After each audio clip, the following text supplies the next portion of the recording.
ఓం గణానాం త్వా గణపతిం హవామహే కవిం కవీనాముపమశ్రవస్తమం గురుర్బ్రహ్మ గురుర్విష్ణుః గురుదేవో మహేశ్వరః గురుర్సాక్షాత్ పరబ్రహ్మ తస్మై శ్రీగురవే నమః. సరస్వతీ నమస్తుభ్యం వరదే కామరూపిణి విద్యారంభం కరిష్యామి సిద్ధిర్భవతు మే సదా. హిరణ్యవర్ణాం హరిణీం సువర్ణరజతస్రజాం చంద్రాం హిరణ్మయీం లక్ష్మీం జాతవేదో మమావహ తాం ఆవహ జాతవేదో లక్ష్మీం అనుపగామినీం యస్యాం హిరణ్యం నిందేయం కామశ్వం పురుషానహం అశ్వపూర్వాం రథం. చూడండమ్మా, ఈ దంపతుల్ని మీరెందుకు విడదీయాలనుకుంటున్నారో తెలీదు, కానీ దాంపత్య బంధాన్ని ఈ విధంగా విడదీయాలనుకోవడం నిషిద్ధం తల్లి. హోమం మొదలు పెట్టడానికి ముందు ఇంకొకసారి ఆలోచించుకోండమ్మా.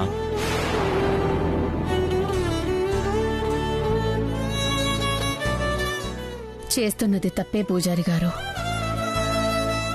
తెలుస్తోంది. కానీ చెయ్యక తప్పదు. ఇంతకు మించి వేరే దారి లేదు. సరేనమ్మా, నేను చెప్పాల్సింది చెప్పాను. ఇక మీ ఇష్టం. మొదలు పెడుతున్నాను.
ఆయన చల్లగా ఉండేలా చూడు తల్లి. అష్టైశ్వర్యాలతో పేరు ప్రతిష్టలతో కలకాలం వర్తిల్లాలి. చక్కని ఆరోగ్యంతో నిండు నూరేళ్లు బతకాలి. ఆయన జీవితంలోనే దుఃఖం అనేదే లేకుండా సుఖ సంతోషాలతో బతకాలి. దుఃఖం లేకుండానా?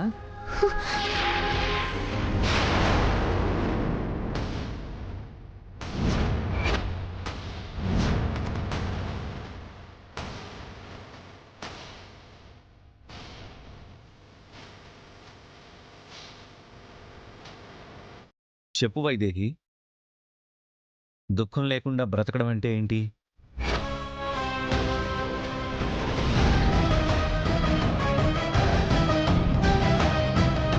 మిగతా వాళ్ళ సంగతి నాకు తెలీదు. నాకు దుఃఖం లేకుండా ఉండేది ఎప్పుడో తెలుసా? నువ్వు నా జీవితంలో ఉన్నప్పుడు. ఈ విషయం నీకు తెలుసు. అయినా దుఃఖాన్ని దూరం చేయాలి అనుకుంటున్నావు అంటే ఏంటి అర్థం? నువ్వు కూడా నా జీవితంలో ఉండాలని కోరుకుంటున్నట్టే కదా?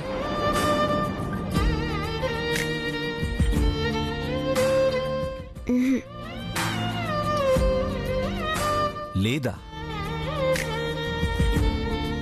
లేకపోతే మరెందుకు ఇలా కోరుకుంటున్నావు? ఈ దేవుణ్ణి అడుగు. నువ్వు మొక్కుకునే నీ రాముణ్ణి అడుగు. ఆయన జీవితంలో దుఃఖం అనేదే లేకుండా చెయ్యాలి అంటే ఏం చేయాలి అని. అప్పుడు నీ రాముడు ఏం చెప్తాడో తెలుసా? పిచ్చిదానా, నీ చేతుల్లోనే ఉన్నదానికోసం కూడా నన్ను కోరుకుంటున్నావేంటి? ఒక్కసారి ఆయన దగ్గరకు వెళ్ళి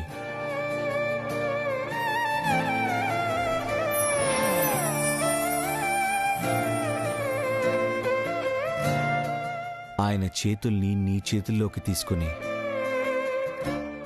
జీవితాంతం నీకు తోడుగా ఉంటాను అని ఒక్క మాట చెప్పు చాలు. ఇక ఆయన జీవితంలో దుఃఖమనేదే ఉండదు. ప్రపంచంలో ఉన్న సంతోషమంతా ఆయనకే సొంతం అని చెప్తారు.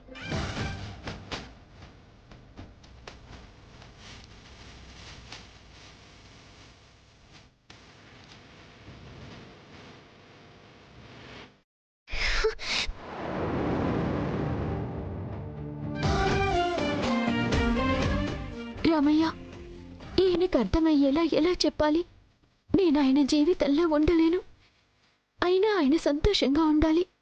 ఆయన చేయి పట్టుకొని నడవలేను. అయినా ఏ బాధ ఆయన దరి చేరకూడదు. చెప్పు వైదేహి, అవునా కాదా? కాదు. కాదా? ఏది నా మొహంలోకి చూసి చెప్పు. ఎలా చెప్పినా మనసులోని మాటే వస్తుంది. కాదంటే కాదు అంటే. కాదు, నిజమే, నమ్ముతా.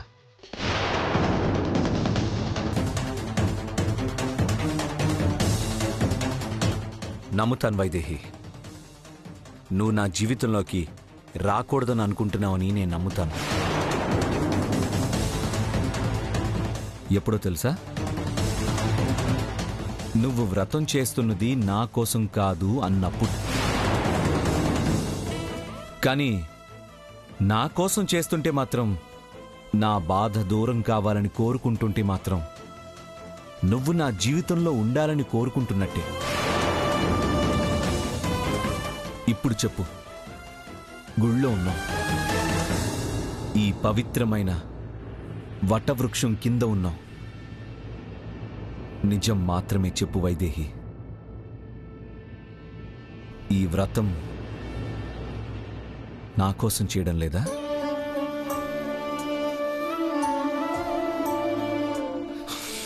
సరే, చెప్పొద్దులే. నీ మనసులో ఉన్నాను అని చెప్పడం ఇష్టం లేకపోతే లేదని చెప్పినా చెప్తావు.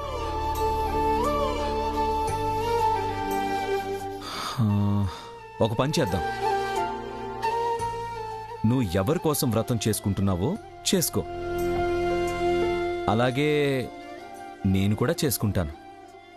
కానీ ఇద్దరం కలిసి చేద్దాం.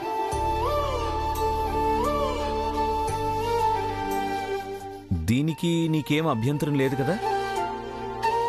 ఎవరి పూజ వాళ్ళదే. కాకపోతే కలిసి చేద్దాం.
పూజారి గారు ఇలా జరిగింది? నేను ముందే చెప్పాను కదా ఇదంతా నిషిద్ధమని, కానీ వినలేదు.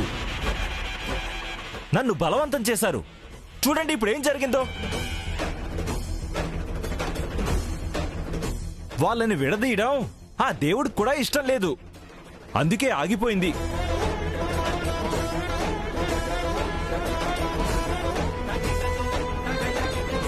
కొన్ని బంధాలు అంతే, ఏ చెడు చూపులు వాటిని తాకలేవు, ఏ దుష్ట శక్తులు వాటిని విడదీయలేవు. ఇంకెప్పుడు ఇలాంటి ప్రయత్నాలు చేయొద్దమ్మా. చేసినా నన్ను మాత్రం పిలవద్దు. ఈశ్వరా, నన్ను క్షమించు.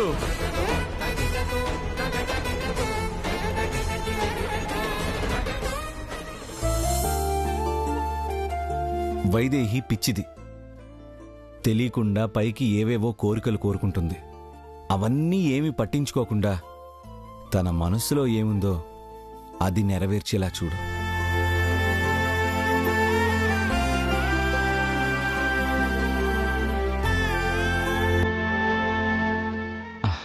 నిజమే కదా?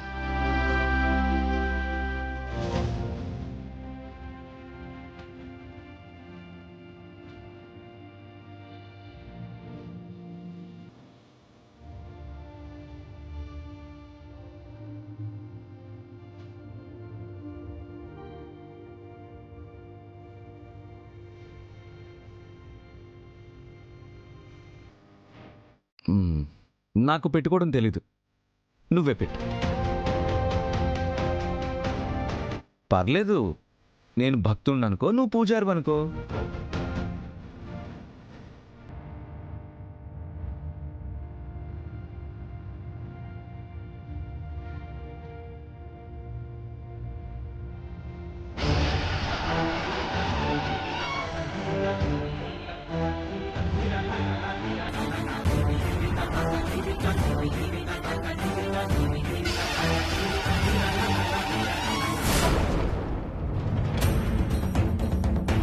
సరే, తొందరగా పూజ మొదలు పెట్టండి.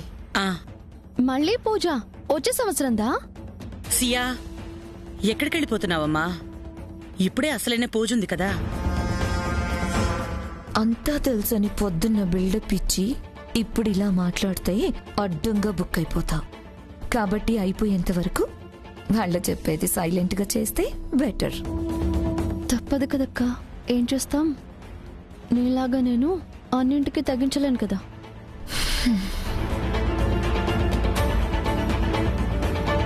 అవును, దేవాంశేడమ్మా, గుడి నుంచి మీ ఇద్దరు కలిసి రాలేదా?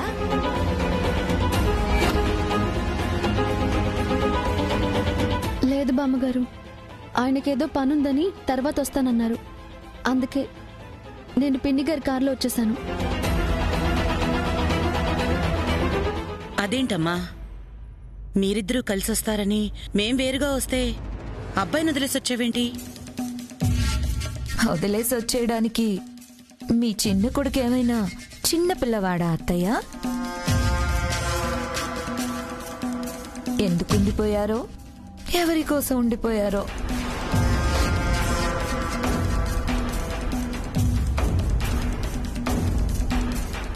అదిగో వచ్చేశాడు. ఎక్కడికి వెళ్ళిపోయావు మనవడా? కలిసి వెళ్ళి కలిసి రావాలని తెలీదు?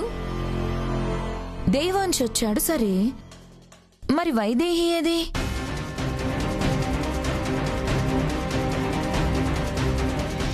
వైదేహి నీతో రాలేదు? అంటే నీతో ఏమైనా వచ్చిందేమో అని.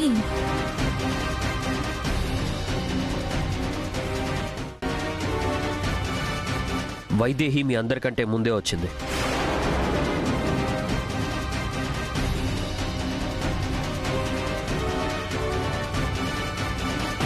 అందరినీ అనుమానించడం మానేసి ముందు మనం సరిగ్గా ఉంటే మంచిది.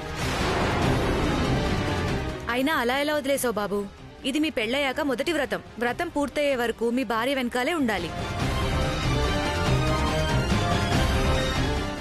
ఏదో పనుండి వెళ్ళాడు గాని నా మనవడు తన భార్యను వదిలి ఒక్క క్షణం కూడా ఉండడు.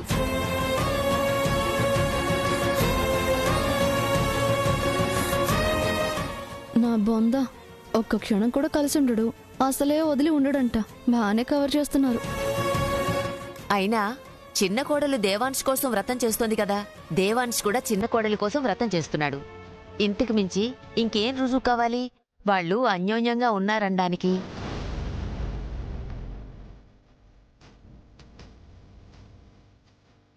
పూజకి టైం అవుతుంది, అందరూ పదండి.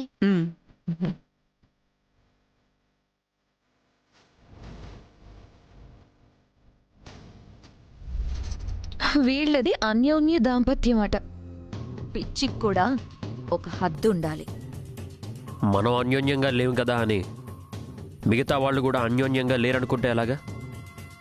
ఏం అనుకుంటారో అనుకోండి, ముందు ముందు మీకే తెలుస్తుంది.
ఇప్పుడు చేయబోయే పూజ గురించి మీ అందరికీ తెలుసుగా. ఈ చెట్టు బొమ్మని మీ ముందున్న పేపర్లలో చందనంతో వేయాలి. అది కూడా మీ భర్తలే స్వయంగా చందనం చెట్టు నుంచి రంగరించి తీసిందై ఉండాలి.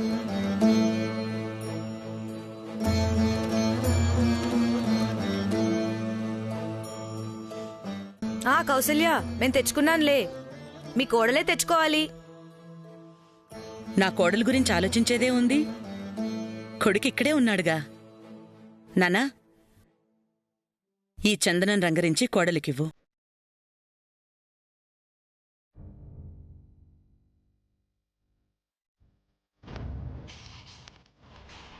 అవును, ఇదంతా వైదేహికి తెలుసా? ఒకవేళ తెలిసినా తనకి చందనం ఎవరు రంగరించిస్తారు? ఆలోచిస్తావేంటి మనవడా, రంగరించు. రంగరిస్తాను గాని ఇంతకీ ఈ చెట్టు బొమ్మ ఎందుకు వేస్తారండి?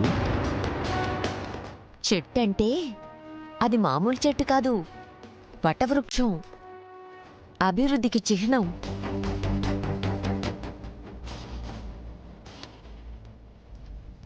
ఇది మన కోరికలు తీర్చే కల్పవృక్షం. ఈ బొమ్మ వేసి మన మనసులో కోరికలు కోరుకోవాలి. అర్థమైంది కదా? అర్థమైంది.